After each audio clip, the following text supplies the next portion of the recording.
This method is useful in the microbiology field, such as finding out the functions of specific genes. The main advantage of this method is that it is a fast and reliable way of generating knockout mutants of E. coli.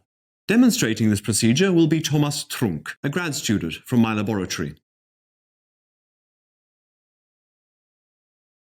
To infect a donor strain containing a gene deletion based on an excisable antibiotic cassette, first grow the bacteria in 5 milliliters of lysogeny broth, or LB, with 10 millimolar calcium chloride, and optionally with 25 micrograms per milliliter of kanamycin to an optical density at 600 nanometers of about 1.0.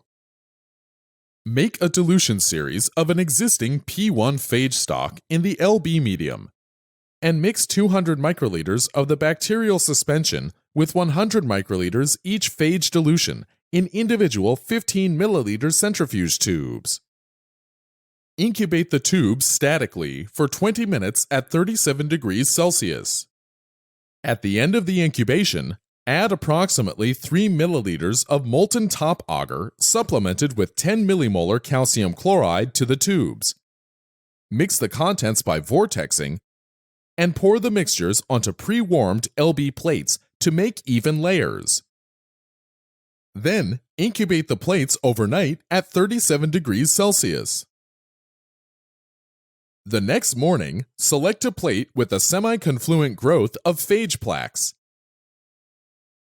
and use an inoculation loop to scrape the top agar layer into a centrifuge tube.